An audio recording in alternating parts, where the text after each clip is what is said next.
On April 16th, 2020, Sandy Graham shot dead her partner Dale Watene at her Tautau home. She then set about covering her tracks, and with the help of her friend George Hyde, they buried Dale's body deep in the Longwood forest in a shallow grave they hoped no one would find. The Longwood forest near Tautau is a really large piece of forestry block. I think it's well over 20,000 hectares, and there are a number of access roads to it, but they're all dirt roads, and it is a bit of a maze actually once you get in there and start driving around. So the area that Mr. Watene was buried in is a really remote area. It would be about 20 minutes drive from a Tautau through a number of roads and a number of turn-offs, where there is a track which leads up to the tuning bay where he was buried. That track's approximately 800 metres long. It is very narrow. You wouldn't be able to drive a car in there without getting it severely scratched and damaged. It's not the sort of area that you would go into unless you had a particular reason for going down into there. The discovery of the body was nothing short of a miracle. As the investigation into Dale Watene's disappearance ramped up, two detectives ventured into the forest to try and corroborate a story Sandy Graham had told police.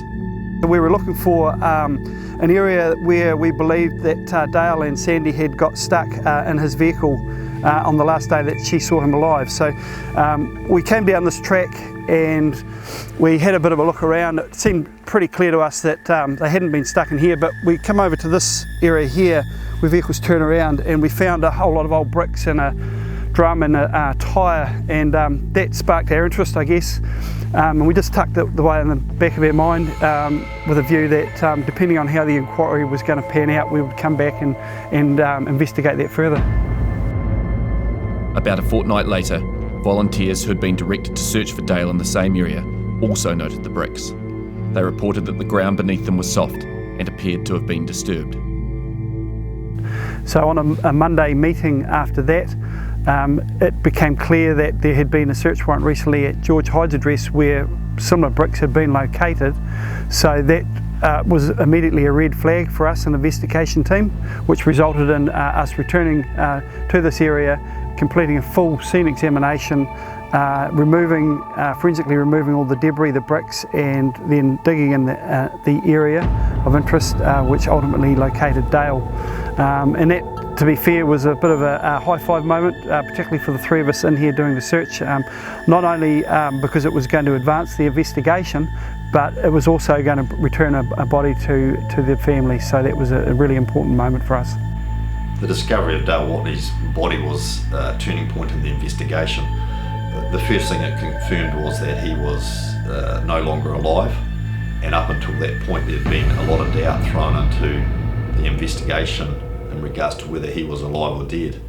That confirmed that 100%. The other factor that was taken into account was we had then definitive evidence on how he had actually been killed, which led us to the weapon that was used and the fact that that weapon was in the possession of Miss Graham. There's a large amount of information gained throughout the course of the investigation.